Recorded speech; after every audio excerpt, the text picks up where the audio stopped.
إن الحمد لله وحده والصلاة والسلام على من لا نبي بعده وعلى آله وأصحابه ومن تبعهم بإحسان إلى يوم الدين أما بعد সম্মানিত দিনী ভাই সকল, আমরা এতক্ষণ যাবত আপনাদেরকে এই বিষয়টি বোঝানোর চেষ্টা করছিলাম যে তাওহীদই মূল, তাওহীদই আসল। তাওহীদ আছে আপনার পরকালে নাজাত আছে, তাওহীদ নাই পরকালে আপনার নাজাত নাই। আপনি দেখুন, শুধু আমল আপনি যথেষ্ট পরিমাণ করলেন, তাওহীদ নাই, এই আমল আপনাকে পরিত্রাণ দিতে পারবেন। আমার বিষয়টার দিকে আবার খেয়াল করুন, তাওহীদবিহীন জীবন জাহান্নামের ইন্ধন। আমরা মক্কার কাফেরদের দিকে একটু ফিরে যাই। মক্কার কাফেররা কি ইবাদত বন্দেগী করতো না? তাদের ইবাদত বন্দেগী ছিল না? আমাদের চেয়েও অনেক ভালো ভালো হাই কোয়ালিটির ইবাদত তারা করেছে। তারপরেও তাদের ঠিকানা কোথায় হয়েছে? জাহান্নাম হয়েছে। কেন? সমস্যাটা কোন জায়গায় ছিল? তারা কি আল্লাহ আছেন এটা কি জানতেন না মানতেন? অবশ্যই মানতেন। সূরা লোকমান পড়ুন, আল্লাহ রাব্বুল আলামিন বলছেন, ওয়ালা ইন সাআলতাহুম মান খালাকাস সামাওয়াতি ওয়াল আরদা লা ইয়াকুলুন্নাল্লাহ, লা ইয়াকুলুন্না আল্লাহ। ও নবী, আপনি যদি ওদেরকে জিজ্ঞেস করেন যে বলতো আসমানকে সৃষ্টি করেছেন, জমিনকে সৃষ্টি করেছেন, তাহলে তারা নির্দ্বিধায় অকপটে অসংকোচে বলে ফেলবে আল্লাহ। তাহলে মক্কাবাসীদের এই তাওহীদ তো ছিল যে সব কিছুর স্রষ্টা হলেন আল্লাহ। জমিনকে সৃষ্টি করেছেন আল্লাহ, আসমানকে সৃষ্টি করেছেন আল্লাহ, সবকিছুকে পরিচালনা করেন আল্লাহ। তাওহীদে রুবুবিয়্যাহ যেটাকে বলে, প্রতিপালন, পরিচালনা, এই সবগুলো ক্ষেত্রের তাওহীদটা তাদের এক ছিল। তাওহীদ এইটুক তারা মানত, আল্লাহ আছেন এটা জানত। দোয়া করলেও আল্লাহর কাছে দোয়া করত, আল্লাহুম্মা ইন কানা হাযা হুয়াল হাক্কু মিন ইনদিক ফাআমতির আলাইনা হিজারাতাম মিনাস সামা। আল্লাহ নবীর বিরুদ্ধে নালিশ দিচ্ছে, তাও আল্লাহর কাছে। আল্লাহুম্মা, আল্লাহ, ও আমাদের আল্লাহ। তাহলে আল্লাহকে ডাকছে, কার বিরুদ্ধে মামলা দিচ্ছে? নবীর বিরুদ্ধে। ইন কানা হাযা হুয়াল হক, এই লোকটা মুহাম্মদ যদি হক হয়, সত্য হয়, আমরা বলি আমরা সত্য, ও কয় আমরা সত্য, আল্লাহ, এই যে দুই দ্বন্দ্ব শুরু হয়ে গেছে। আবু জাহেল দেখে আল্লাহর এই বিচারটা দিল, আল্লাহ এই লোকটা যদি সত্য হয় তাহলে এই মুখ আর দুনিয়াতে রাখতে চাই না, ফাআমতির আলাইনা হিজারাতাম মিনাস সামা, আসমান থেকে বম্বিং করে আমাদেরকে ধ্বংস করে দেন। তো বোমার দোয়া তো আবু জাহেল আগেই করছে, কিন্তু ফাআমতির আলাইনা হিজারাতাম মিনাস সামা, আসমান থেকে পাথর ফেলান। ওই সময় বোমা থাকলে বোমার অনুবাদই হইতো, উপর থেকে পাথর মারা মানে কি বোমা মারা। কথা বুঝতে পেরেছেন? তো আবু জাহেল সেই যুগেই দোয়া করেছিল আল্লাহর কাছে। হয়তো বলবেন, তাহলে কি কই, আল্লাহ তো মক্কাতে বোমা মারলেন না। আবু জাহেল তো বললই যে উনি যদি সত্য হয় তাহলে আমাদেরকে বোমা মেরে ধ্বংস করে দেন। তো বোমা তো পড়ে নাই, তাহলে কি নবী ঝামেলা আছে নাকি? আবু জাহেল চালাক। কোরআনে আল্লাহ রাব্বুল আলামিন আর এক আয়াতে বলে দিয়েছেন, ও নবী, আপনি যে এলাকায় আছেন থাকেন, ওই এলাকায় আমি গজব নাজিল করি না। আবু জাহেল ওইটা গোপন রাখছে। দুপুরে উপরে বলতে, আল্লাহ আমরা যদি বেহক হয়, আর ও তো জানে এই দোয়া করলে আল্লাহ কবুল করতে, বোমা মারবেও না, কারণ মুহাম্মদ আমাদের মাঝে এখনো আছেন। চালাকিটা ওই দিক দিয়ে মারছে। কথা বুঝতে পেরেছেন? তো আবু জাহেল মুহাম্মদ সাল্লাল্লাহু আলাইহি ওয়াসাল্লাম যেহেতু আছেন, ওই হক নবী থাকতে তো বোমা এখানে আসবেও না। তে মাঝখান দিয়ে সে জয় নিয়ে নিল। দেখছো, আমরা তো দোয়া করলাম, কই গজব আসলো না, তাহলে মোহাম্মদই ঠিক না, এই স্লোগান সে জয় নিয়ে নিল। আমি বলতে চাচ্ছি ভাইরা, আবু জাহেল, আবু লাহাব, তারা বিশ্বাস করতেন আল্লাহ আছেন। সমস্যাটা কোন জায়গায় ছিল? এবং এত হাই কোয়ালিটির ইবাদত তারা করতেন যে আমার আপনার ওই সকল ইবাদতের কথা শুনলে লজ্জায় মরে যেতে হবে। তারা কাবা ঘর নির্মাণ করেছেন। আপনারা তো নারায়ণগঞ্জের বন্দরের একটা টিন সেট একটা মসজিদ নির্মাণ করেছেন, আলহামদুলিল্লাহ। একটা বন্দরের একটা সহিহ আকীদার মসজিদ করে জান্নাতে বুকিং দেওয়ার চেষ্টা করছেন, কারণ নবীর হাদিস তাই আছে, মান বানা লিল্লাহি মসজিদান বানাল্লাহু লাহু বাইতান ফিল জান্নাহ, যে আল্লাহর জন্য একটা ঘর বানাবেন, আল্লাহ তার জন্য জান্নাতে ঘর বানাবেন। আলহামদুলিল্লাহ, আমরা মুসলিমরা এই ছোট্ট ঘর বানিয়ে যারা চেষ্টা করছেন, জায়গা দিয়েছেন, শ্রম দিচ্ছেন, মেধা খাটাচ্ছেন, তারা আশা করি ইনশাআল্লাহ জান্নাতে যাবেন। তো বন্দরের একটা মসজিদ নির্মাণ করে জান্নাতে ঘরের বুকিং দিলেন, তো আবু জাহেলরা তো মক্কা আল্লাহর ঘর যেটা মেইন ঘর সেটাই নির্মাণ করলো, ওরা আবার জাহান্নামে যায় কি করে? ব্রেনটা একটু খেয়াল করতে হবে ভাইয়েরা, প্রবলেমটা কোন জায়গায়? এই ক্ষুদ্র একটা মসজিদ বানিয়ে আমরা জান্নাতের বুকিং দিয়ে রাখছি, আর ওরা স্বয়ং আল্লাহর ঘর যেটা মেইন ঘর, প্রধান ঘর নির্মাণ করেও জাহান্নামে চলে যায়, নিশ্চিত জাহান্নাম। তাহলে তো ভুল কোথাও আছে। একই কাজ, বরং আমাদের চেয়ে তাদের কাজটা আরো উন্নত ছিল। কিভাবে? এক নম্বর, তারা আল্লাহর ঘর সরাসরি যেটা প্রধান ঘর সেই ঘরই হাত দিয়ে নির্মাণ দিয়ে মেরামত করেছে, এটা তো একটা বৈশিষ্ট্য তাদের। দ্বিতীয় নম্বর যে বৈশিষ্ট্য তাদের ছিল, তারা এই কাবা ঘরটা পুনর্নির্মাণের সময় শর্ত দিয়েছিল যে কেউ হারাম টাকা দিবা না, হালাল টাকা দিবা, সুদ ঘুষের টাকা দিবা না, চুরি করা ডাকাতি করা টাকা দিবা না, পতিতা বৃত্তি করে ওই যে কামাই করছো ওই টাকা এখানে দিবা না, হালাল টাকা দিবা। এই শর্তে তারা কাবা ঘর নির্মাণ করেছে। টাকা জমা হয়ে গেল হালাল টাকা, কিন্তু পরিমাণ খুব সীমিত, ঘরটা বড়, অর্থ যা সংগ্রহ হলো তা দিয়ে পুরো ঘর নির্মাণ করা সম্ভব নয়। আমাদের মতো লোক হলে আচ্ছা ঠিক আছে, যাকগে একটু শর্তে ছাড় দিয়েই দিই, নাহলে তো হচ্ছে না, আচ্ছা দাও যা আছে সব নিয়ে আস, লিল্লাহি তাকবীর আল্লাহু আকবার। আমরা দান পেলেই তো আমরা বক্তারা, ইমাম খতিব সাহেবরা খালি লিল্লাহি তাকবীর আল্লাহু আকবার। কিন্তু মক্কার কাফেররা তো এটা বলতে পারতেন যে যেহেতু হালাল শর্ত দিয়া কাবা ঘর নির্মাণ করার মতো যথেষ্ট অর্থ সংগ্রহ হইল না, কাজে নিয়ে যে থাকবে, এখন যার যা আছে দাও, তাও কাবা ঘরটা নির্মাণ করি। এটা তো আমরা আমাদের মতো লোক হইলে হতে এই সিদ্ধান্তই আমরা নিয়ে ফেলতাম। কিন্তু মক্কার কাফেররা কি সিদ্ধান্ত নিল? হালাল টাকা দিয়ে আল্লাহর ঘর নির্মাণ করতে হবে, হোক আর না হোক এটাই দিয়ে করতে হবে, হারামের সাথে কোনো আপোষ করা যাবে না। আল্লাহর ঘর পুরো ঘরটাকে পারলো না, অর্ধেক বাদ দিয়ে অর্ধেকের উপরে কাবা ঘর নির্মাণ করলো। যেহেতু হচ্ছে না হালাল টাকা, আর কেউ দিচ্ছে না, নাই টাকা, ওই যে হিজির যারা হজে গিয়েছেন আশপাশ পাশে যে কোমর পর্যন্ত বুক পর্যন্ত উঁচু যে জায়গাটা আছে কাবা ঘরের পাশেই, ওটা কিন্তু কাবা ঘর ছিল, মূল কাবাই, কিন্তু অর্থ হালাল টাকা নাই বলে এটাকে বাদ দিয়ে বাকিটুকু নির্মাণ করছে। এটা আমাদের হালাল টাকা হয় নাই, এইভাবেই থাকবে, তবুও হারামের সাথে আপোষ করে নাই। চিন্তা করে দেখুন তো, ইবাদতের কোয়ালিটিটা আপনারটা উন্নত না ওদেরটা উন্নত? ওদেরটা অনেক উন্নত, তারপরেও জাহান্নাম। কারণটা কোথায়? খুঁজতে হবে। তারা কোরবানি করলে সবটুকু বিলিয়ে দিত, এক টুকরা গোস্ত নিজের জন্য পরিবারের জন্য নিত না। কেন? এটা আল্লাহকে দিয়ে দিয়েছি, এখান থেকে আবার নিজে নেয় কেমনি? আর আমরা তো পারলে সবটুকু নিতে পারি সমাজকে ফাঁকি দিয়ে। কারণ আমাদের বাড়িতে একটা গরিব মানুষ আছে, তার নাম হলো ডিপ ফ্রিজ। ও চাকরিও নাই, হাত পাও নাই, কামাই কাজি করতে পারে না, তো যা আছে সব ওই ফকিরটারে দিয়ে দিই। ওই ফকির আবার মাঝে মাঝে বেশি হয়ে যাওয়ার কারণে আমাদের হাদিয়া দেয়, আমরা হাদিয়া খাই। তা আমাদের মতো লোক হলে তো আমরা সবটুকু নিয়ে যেতে পারি। আর মক্কার আবু জাহেল আবুল আহাব ওরা কোরবানি করে সবটুকু গরিবদের মাঝে বিতরণ করে দিত, রক্ত দিয়ে কাবা ঘর রঞ্জিত করে দিত, তার এক টুকরো গোস্ত খেত না। কোরবানির ইবাদত যদি যাচাই বাছাই করেন তো ওদেরটা উন্নত ছিল আমারটার চেয়ে, আপনারটা। তারপরও জাহান্নামে যায়, আমি জান্নাতে যাওয়ার সিরিয়ালে দাঁড়িয়ে আছি। সমস্যাটা কোন জায়গায়? ওদের সমস্যা কোন জায়গায়, আর আমার সমস্যা নাই কোন জায়গায়? জিনিসটা তো ভাবা উচিত ভাইয়েরা। কাবাঘর তওয়াফ করার সময় তাদের শর্ত ছিল হালাল পোশাকে তওয়াফ করতে হবে, কোন হারাম পোশাক, এমন কি সন্দেহভাজন পোশাক দিয়েও কাবাঘরের পাশে তওয়াফ করা যাবে না। এই হলো তাদের নীতিমালা ছিল।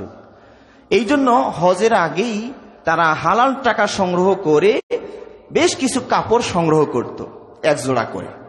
হাজী সাহেবরা আসতেন, এই এক জোড়া হালাল কাপড় দিয়ে বলতেন চেঞ্জ করে, তোমারটা হারাম হোক বা না হোক সন্দেহ আছে, তোমরা কিভাবে কামাই করে ও জামা কিনছে জানি না, যেহেতু আমরা দরকারই নাই ওই ঝামেলা যাওয়ার, আমাদের হালাল টাকারে যে এক জোড়া কাপড় দিলাম, তোমারটা খোলো, এটা পরে তওয়াফ করো। কিন্তু ঘটনা যদি এমন ঘটে যেত যে ধরুন 15,000 পিস কাপড় সংগ্রহ করেছে, হাজি এসেছে 20,000, এখন তো ভেজালটা লাগলো। কাপড় 15,000, হাজি 20,000, তো 15,000 জনকে কাপড় দিত, আর বাকি 5,000 জনকে কি ছাড় দিত নাকি, যে ঠিক আছে যেহেতু পারলাম না আর কেউ আর বা কি আছে, ঠিক আছে তোমরা হারাম পোশাকেই তওয়াফ করো, যেহেতু দিতে পারলাম না। কিন্তু নীতিতে ছাড় নাই। তাদের বক্তব্য ছিল যে না, আমরা দিতে পারি নাই তো কি হয়েছে, তবুও ওই হারাম আর সন্দেহভাজন পোশাক দিয়ে তওয়াফ করা যাবে না। তাহলে কি করতে হবে? ওই আল্লাহর পোশাকে করবা। আল্লাহর পোশাক বোঝেন তো? ওই মায়ের পেটে যেদিন বের হয়ে আসছিলেন যে পোশাকটা, ওটা পুরোপুরি আল্লাহর পোশাক, এটা ভেজাল ছাড়া, চামড়া, খালি চামড়ার পোশাকে তওয়াফ করবা। কিন্তু তারপরও এই হারাম পোশাক পরে তওয়াফ করা যাবে না। দেখেছেন, উদ্দেশ্যটা তো ভালোই ছিল। এখন কেউ কাপড় আছে, কেউ কাপড় ছাড়া। হ্যাঁ, কবিতাও আছে এই বিষয়ে। এখানে কাপড় থাকলে কি না থাকলে কি, কেউ কি ওইদিকে তাকায় নাকি? সমস্যা কোথায়? এদিকে সব তা পাপি পাপ করে এখানে এসে মাপের জন্য, এখানে এসে পাপ করার চিন্তা ভাবনা আর কার থাকে? তোরা এটা নিয়ে কবিতাও বের করেছিল যে এদিকে কে তাকায়। সব তো আমরা আল্লাহর জন্য পাপ করে আসছি, মাপের জন্য চেষ্টা করছি। তারপরে দেখুন, নীতিতে তাদের ছাড় নেই। সম্মানিত ভাইরা, এত দামি দামি ইবাদত করেও তারা জাহান্নামে যায়। আর আমাদের ইবাদতের তুলনা করতে গেলে তো সিরিয়ালেই পড়ছে না। তারপরও আমরা জান্নাতের আশা করছি। সমস্যাটা কোন জায়গায়? একটা জায়গায় শুধু সমস্যা, সেটা আল্লাহ কোরআনে উল্লেখ করে দিয়েছেন। মক্কাবাসীরা তারা আল্লাহকে পাওয়ার জন্যই মাঝখানে একটা ভায়া করছিল। খুব সুন্দর করে কথাগুলো মনোযোগ দিয়ে শুনুন। এই মিডিয়া ভায়া, মূর্তিদের যে পূজা করছে, এই মূর্তি পূজাটা তাদের উদ্দেশ্য ছিল না। কোরআনে আছে, আল্লাহ রাব্বুল আলামিন বলছেন, তারা বলতো কি, মা না'বুদুহুম ইল্লা লিইউকাররিবুনা ইলাল্লাহি যুলফা। আমরা তো এদের ইবাদত করি না, এজন্য করি এদের ইবাদত এই জন্য করি যে ওদের সাথে আল্লাহর একটা ভালো সম্পর্ক আছে। তো আমাদের ইবাদত এরা নিবে, এরা খুশি হয়ে গেলে আল্লাহর সাথে আমাদের একটা মীমাংসা করে দিবে। এই জন্য এদেরকে সন্তুষ্ট করি, এরা সন্তুষ্ট হলেই আমার জান্নাত নিশ্চিত হয়ে যায়। এই জন্য আমরা এদের ইবাদত করি। আসলে ইবাদত এদের করি না, আল্লাহরই করি, কিন্তু এদেরকে ভাইয়া করি যাতে করে ওরা আল্লাহর সাথে, আল্লাহর কাছাকাছি আমাদেরকে পৌঁছে দেয়। মা না'বুদুহুম ইল্লা লিইউকাররিবুনা ইলাল্লাহি যুলফা। যুলফা মানে কোরবা, নিকটে। এদের ইবাদত এই জন্য করি যাতে করে এরা আমাদের প্রতি খুশি হয়ে আল্লাহর কাছাকাছি পৌঁছে দেয়। এইটুকু অপরাধের কারণে তাদের ঠিকানা হলো কোথায়? বলুন কোথায়? জাহান্নাম। এত হাই কোয়ালিটির ইবাদত করেও মাঝখানে কেন ভায়া বসাইল? ইবাদত কেন এদিকে দেয়? সরাসরি কেন কানেকশন হয় না? ভায়া কেন সংযোজন হলো? এইটুকু অপরাধের কারণে। এটা আমার আপনার দৃষ্টিতে এইটুকু মনে হতে পারে, কিন্তু আল্লাহর কাছে এটা সবচেয়ে মারাত্মক অপরাধ। এর উপরে আর কোনো অপরাধ নেই। আপনি হত্যা করেন মানুষকে, হিটলারের মতো লক্ষ লক্ষ মানুষকে মেরে ফেলেন, তাও অপরাধ অত বড় হবে না এই ভায়া করাটা যত বড় অপরাধ। কিন্তু আমরা এই পাপটাকেই একদম লঘুতরে নিয়ে গিয়েছি। সিরিয়াল করতে গিয়ে আমরা যদি মারাত্মকতার দিকে সিরিয়াল করি, তাহলে শিরিকটা হবে সর্বনিম্ন পর্যায়ের একটা অপরাধ। খুন করা, মারামারি করা, ধর্ষণ করা, ব্যভিচার করা, চুরি করা, ডাকাতি করা, এগুলো আমাদের দৃষ্টিতে সিরিয়ালে আগে আসবে, মারাত্মক অপরাধ। আর এই শিরিকটা সিরিয়ালে একদম নিচের দিকে যাবে। অনুভূতি পুরা পরিবর্তন হয়ে গিয়েছে। সম্মানিত ভাইরা, এই যে ভায়া, এই ভায়া আল্লাহ পছন্দ করেন না। যা বলবেন আল্লাহকে সরাসরি বলবেন। ভায়া কিসের? হ্যাঁ, আলেমুল আমাদের কাছ থেকে দিন শিখবেন, এভাবেই আল্লাহর কাছে যেতে হয়, এভাবে আল্লাহকে পেতে হয়। কোরআন এবং সুন্নাহ, সহিহ সুন্নাহর আলোকে মাসলাটা জেনে ইবাদত করবেন কার? আল্লাহ। এই হুবহু একই যুক্তি আমরা পেশ করি, বরং একদিক দিয়ে আমরা মনে করি যে কোনো কোনো পয়েন্টে মক্কার আবু জাহেল, আবুল আহাব, উতবা, শাইবাদের চেয়েও আমরা নিচে নেমেছি। মক্কার আবু জাহেল, আবুল আহাব, উতবা, শাইবা তারা সুখের সময় শিরিক করত। ওই লাত এটা দেন, উজ্জা এটা দেন, মানাত এটা দেন, কিন্তু বিপদে পড়লে আবার আল্লাহরই ডাকত। আমার কথা বলছি না, কোরআনের অনুবাদ বলছি। ওয়াইদা রাকিবু ফিল ফুলকি দা'উল্লাহা মুখলিসিনা লাহুদ্দিন। নৌকায় যখন আরোহণ করে আর উত্তাল তরঙ্গ ঝুড়ু হওয়া শুরু হয়ে যায়, তখন নিষ্ঠার সাথে কাফেররা আল্লাহরে ডাকে, আল্লাহ বাঁচাও, আল্লাহ বাঁচাও, আল্লাহ বাঁচাও। ফালাম্মা নাজ্জাহুম, কোরআনের আয়াত, ফালাম্মা নাজ্জাহুম মিনাল বাররি ইযা হুম ইউশরিকুন। যখনই কুলে চলে গেল, বিপদ মুক্ত হয়ে গেল, তখনই তারা শিরিক করে। মাঝি মাল্লা খুব পাকা ছিল রে, নাহলে গেছুন আজকে, আঞ্চলের রাজশাহীর ভাষা বলে ফেললাম, নাহলে গেছিলাম আজকে। হ্যাঁ, ওই মানাত আজকে আমাদের দিকে সুদৃষ্টি দিয়েছেন, তাই তো বাঁচলাম। যখন বিপদের মুহূর্তে ছিল নিষ্ঠার সাথে আল্লাহরে ডাকতো, যখন মুক্ত হয়ে গেল তখনই তারা অলিয়া উলিয়া গাউস কুতুব ওই বাবাদেরকে ডাকা শুরু করে দিল। আর বর্তমান যুগের অবস্থাটা এতই খারাপ যে সুখের সময় তো আমরা অন্যদেরকে ডাকি, দুঃখের সময়ও আমরা অন্যদেরকেই ডাকি। বাবা মাইজ ভান্ডারি তোমার নামে ভাসাইলাম তরি, ডুবাও মারো বাঁচাও মারো তোমার নাম স্মরণ করি বাবা মাইজ ভান্ডারি। গান, গানে ভাসাইলে তরি মানে নৌকা, বাবা মাইজ ভান্ডারি তোমার নামে ভাসাইলাম তরি, তরি মানে নৌকা। নৌকা ভাসাইতে হয় কার নামে? বিসমিল্লাহ। তারা বড় দাম হইল মাইজ ভান্ডারির নামে ভাসাই দিলাম। এরপরে কি ডুবাও মারো বাঁচাও মারো, ডুবাও আর বাঁচাও, তাহলে বিপদে সুখে দুঃখে হর্ষে বিষদে আনন্দে নিরানন্দে তোমার নাম স্মরণ করি বাবা মাইজ ভান্ডারি, তোমার নামই আমরা স্মরণ করি। উপরের টানা তোমার নামে আমরা স্মরণ করি। তাহলে এই যদি হয় মুসলমানদের অবস্থা, তাহলে এরা কি মক্কার আবু জাহেল আবুল আহাবের চেয়ে নিচে নামছে না? এরা নিচে নামছে কত? ওরা তো বিপদের সময় একমাত্র আল্লাহ, একটা অপশন তো তাদের ছিল, সুখ আর দুঃখ, দুঃখের সময় আল্লাহরে ডাকে, সুখের সময় মূর্তিদের ডাকে। আর আমরা এমনও মুসলমান দাবি করছি যে সুখেও বাবা দুঃখেও বাবা। ইন্না লিল্লাহি ওয়া ইন্না ইলাইহি রাজিউন। আপনি হয়তো বা বলতে পারেন, যুক্তি খাড়া করে বলতে পারেন, আমরা পাপী, আমাদের কথা আল্লাহ কি শুনবে? একটু ভায়া হয়ে না গেলে কি আর হয়? প্রধানমন্ত্রীর কাছেই সরাসরি যাওয়া যায় না, তো আল্লাহর কাছে তুমি সরাসরি কেমনে যাবা? যুক্তি তো নগদ নগদ চঞ্চনা। আমি বলি প্রধানমন্ত্রীর কাছে যেতে হলে ভায়া লাগে, কথাটা সত্য, পরিচিতি লাগে। কে পাঠিয়েছেন? আমি সিরাজগঞ্জের মানুষ যদি বলি আমাকে নাসিম সাহেব পাঠিয়েছেন, এই দেখেন সিল সাফর শব্দ আছে, যদি উনি মারা গেছেন, কোন একজন এমপি সাহেবের কথা বললাম, তাহলে প্রধানমন্ত্রীর কাছে যেতে হলে ভায়া লাগে, এটা সত্য। আপনাকে এমনি ঢুকতে দেওয়া হবে না, ভায়া লাগবে, পরিচিতি লাগবে। হ্যাঁ, কেন? কারণ হচ্ছে অনেক কারণের ভিতরে আমি 3টি কারণ বলি। 1 নম্বর কারণ হচ্ছে প্রধানমন্ত্রীর প্রাণনাশের হুমকি আছে। আপনি নিতে গিয়ে যদি আবার দিয়ে দেন তো মুশকিল না? তো এই জন্য প্রধানমন্ত্রীর কাছে যেতে হলে ভায়া লাগে, যাচাই বাছাই করে পরিচিত মানুষ পাঠাইছেন, আচ্ছা যান দেখা করে আসে। আল্লাহর কি সমস্যা আছে নাকি? আল্লাহর কি সমস্যা আছে? সারা বিশ্বের সব কটা পারমাণবিক বোমা যদি উপর দিকে নিক্ষেপ করেন তা আল্লাহর কি হবে? কন্ত দেখি, কিচ্ছু হবে না আল্লাহ।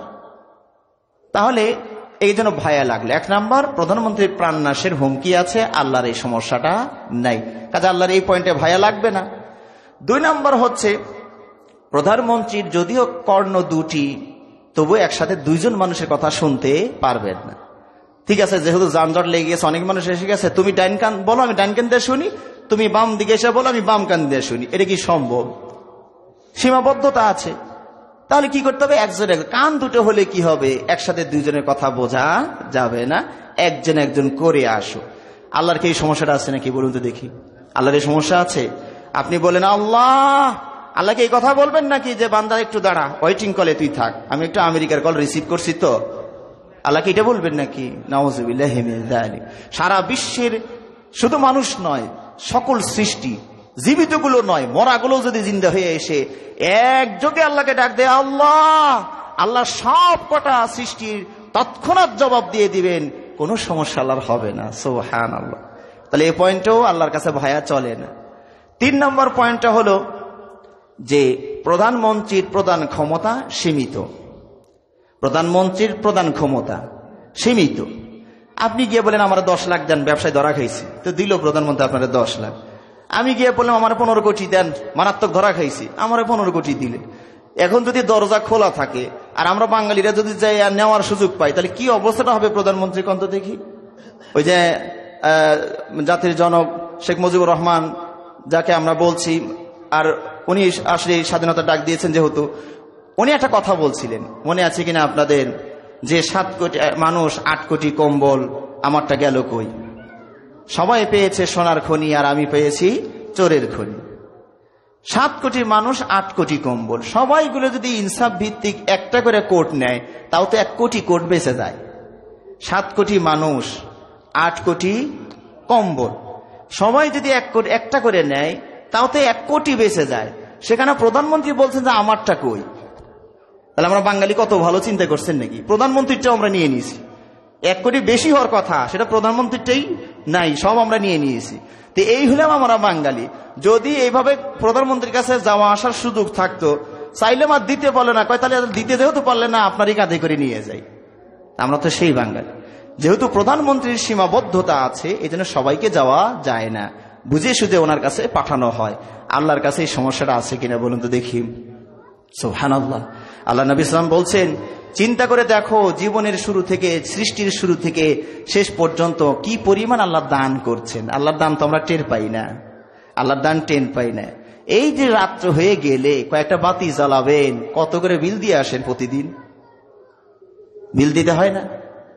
আর এই যে এখন কি অবস্থা, এখন কে জ্বালাইলো এই লাইটটা, কে দিল? তার বিল দিবেন না আপনি?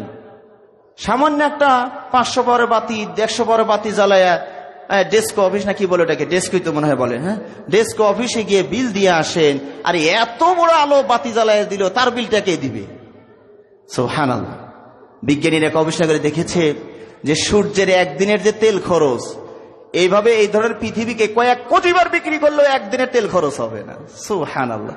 তো কি পরিমাণ আল্লাহ দিয়ে যাচ্ছেন আপনাকে আমাকে, আজও পর্যন্ত কি শেষ হয়েছে? শেষ হয়েছে আল্লাহর ভান্ডার? সুবহানাল্লাহ। কয়েকদিন আগে এক ভাই আমাকে বলছেন যে শেখ, বিজ্ঞানীদের বর্তমান গবেষণা হলো যে এই পৃথিবীতে যত ধূলিকণা আছে, বালুকণা আছে, প্রত্যেকটা বালুকণার মতো করে এইরকম এক একটা পৃথিবী উপরের দিকে আছে, প্রত্যেকটা বালুকণা। খেয়াল করেছে? তখন আমি বললাম, ভাই আসলে বিজ্ঞান যখন বলে তখনই আমাদের মাথাটা নাড়া দেয়, আমরা বিশ্বাস করি হ্যাঁ তাহলে তো অনেক কিছু আছে। কিন্তু এই কথাটা তো 1400 বছর আগে আরেক বিজ্ঞানী বলছিলেন, ওইটা তো খেয়াল করিনি আমরা।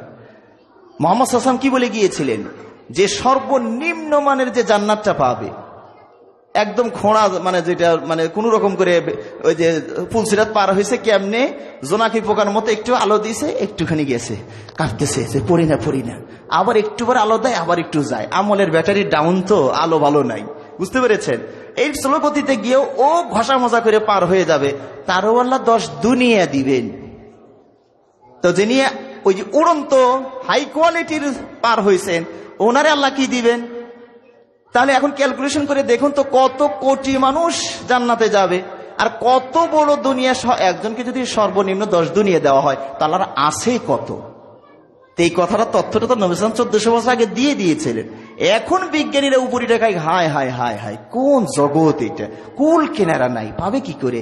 আল্লাহ নবী সাল্লাল্লাহু আলাইহি ওয়াসাল্লাম বলেছেন, সকল সৃষ্টি, জিন ইনসান সহ সকল সৃষ্টি, জিন্দা মরা সবাই যদি এক প্ল্যাটফর্মে একত্রিত হয়ে আল্লাহর কাছে চাওয়া শুরু করে, আর আল্লাহ রাব্বুল আলামিন যদি প্রত্যেকের মনস্কামনা অনুযায়ী দিতে থাকেন, তারপরও আল্লাহর ধন ভাণ্ডারের সামান্য পরিমাণ ঘাটতি দেখতে পাবেন না।